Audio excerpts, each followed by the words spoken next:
Hello, in this presentation, Chelsea and myself, Johnnie, are going to present a journal critique about the usage and application on the customization of 3D printed microfluidic devices. The objective of the paper is to advance the making of microfluidic channels, valves, and junctions through the use of 3D printing. The statement that authors tries to make is the use of biological application through the testings of E. coli and see how the 3D printed channels have affected the experiment. To the very left of the presentation, we have a fused deposition modeling 3D printer. It's the primary one used in the experiment because it is a low cost, very digital, and can be managed different ways. With a different application and versatility, it can provide making any channel, valve, and other systems obtainable with cheap and reliable methods. On the upper right illustrates a 3D printed Lego-like object that conforms to an example of a microfluidic device. The author conveyed a statement that represented that 3D printing is capable of creating micro and nano channels, hinting the channel inside the Lego piece being used. The authors also explain how versatile the material selection is, as the picture denotes a more transparent material, while the next image will visualize a cloudy-like resin. The lower right image is directly from the article demonstrating the E. coli storage and growth from this device. This device is a direct comparison on how 3D printed microfluidic devices are able to replace the traditional plastic fitting and tubing method mentioned. The article caters to a more biological approach regarding the E. coli presentation. The authors emphasize that the T-junction created for the experiment had little gaps that oxygen would enter into the E. coli, affecting the experiment.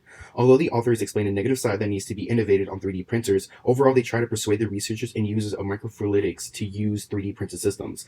They also compare the different droplet selections, comparing a T-junction and different types of 3D printed channels.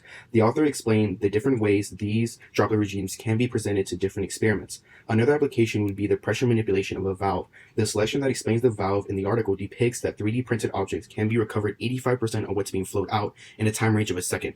Conveying how effective and open to many applications, the authors favor the 3D printed channel. The article covers experimental data that they observed with the E. coli experiment that they performed themselves. The one main source they compared from literature is the E. coli culture they received of a long delay line device compared to a 3D device used. The article also has various references on the rapid prototyping of 3D modeling, the manipulation, the application, and the different versatility that it contains. Two droplet generators were designed to characterize droplets produced. One was based on a more conventional T-junction device with one aqueous input, one oil input, and an output. The other was a 3D printed generator where an aqueous inlet was cut into small droplets by the oil phase.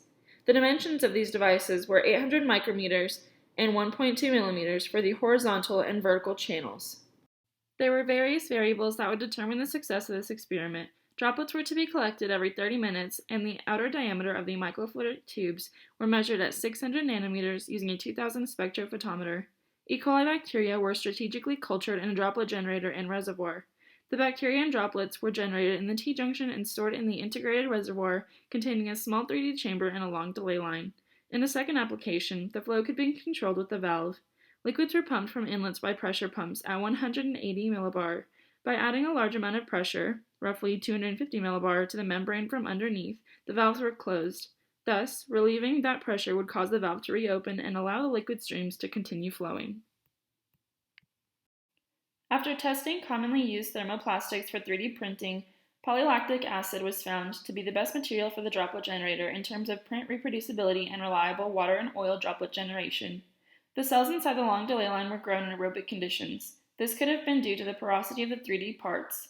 Because the FDM printer builds the structure by printing layer by layer, it leaves tiny pores between the lines, which may have helped provide oxygen to the droplets. However, to avoid this, the 3D printed parts can be treated with dichloromethane vapor for up to 15 minutes to create smooth surfaces and prevent leakage, or be wrapped in PTFE tapes. With the droplet generator being made of plastic, this triggered back pressure, which then caused the flow rate to remain constant. The variance in the droplet size of the two generators was below 4% for T-junction and 2% for the 3D printed generator. Overall, the 3D printed droplet generator was preferred. In conclusion, 3D printed devices can be used to carry out basic fluid manipulations and monitoring of biological experiments.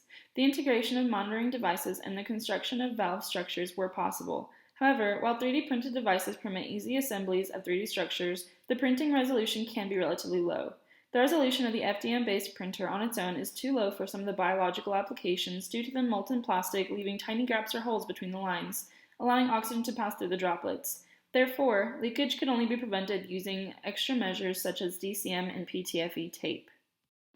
Although FDM-based 3D printing is one of the most common methods for creating fluidic structures, there are other methods being evaluated for making microfluidic devices. Some of these methods include polyjet printing, continuous liquid interface printing, and computed axial lithography. To explore a new direction in this field of work, finding solutions to improving printing resolutions are double: better mechanical control over printers via hardware and software, and resin print material formulations that are specifically designed for 3D printing microfluidics. Along with improving printing quality, it is important for a broader collection of materials to be developed that allow for more applications.